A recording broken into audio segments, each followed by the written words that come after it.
கிறிஸ்துவுக்குள் பிரியமானவர்களே, ஆண்டவராகிய இயேசு கிறிஸ்து நாமத்திலே உங்கள் அனைவருக்கும் ஸ்தோத்திரத்தையும் வணக்கத்தையும் தெரிவித்துக் கொள்கின்றேன்.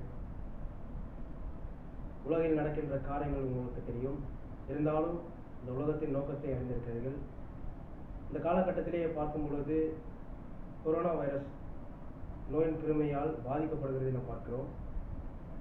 அப்படிப்பட்ட ஒரு நோய் இந்த உலகத்தை ஆட்டி படைத்துக் கொண்டிருக்கிறதை பார்த்துக் கொண்டிருக்கின்றோம். ஆனால் அந்த நோயால் பாதிக்கப்பட்டவர்களுக்கும் நோயால் இருந்தவர்களுக்கும் இந்த உலகத்தின் அழிவை நாம் பார்த்துக் கொண்டிருக்கின்றோம்.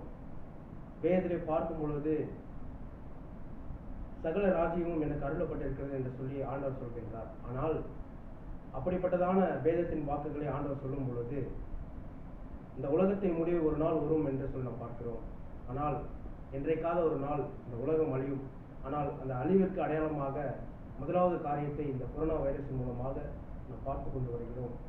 அப்படிப்பட்டதான் இந்த நோயினால் பாதிக்கப்பட்டவர்களுக்கும் இந்த நோயினால் உயிரை இழந்தவர்களுக்கும் ஒப்படைக்கும் வண்ணமாக இந்த ஒரு சிறு பாடலை உங்களுக்கு முன்பதாக வைக்கிறேன்.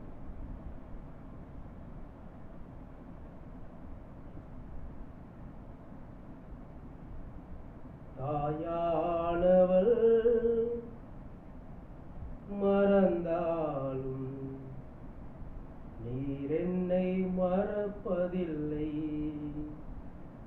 செய்யாகும் தெரிந்தெடுப்பீர், நீர் என்னை விடுவதில்லை.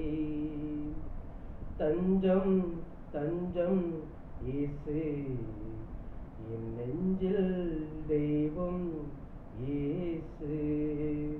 தஞ்சம் தஞ்சம் இயேசு, என் நெஞ்சில் தெய்வம் இயேசு. கர்த்தருக்குள் காத்திருப்போர் வெட்கப்பட்டு போவதில்லை.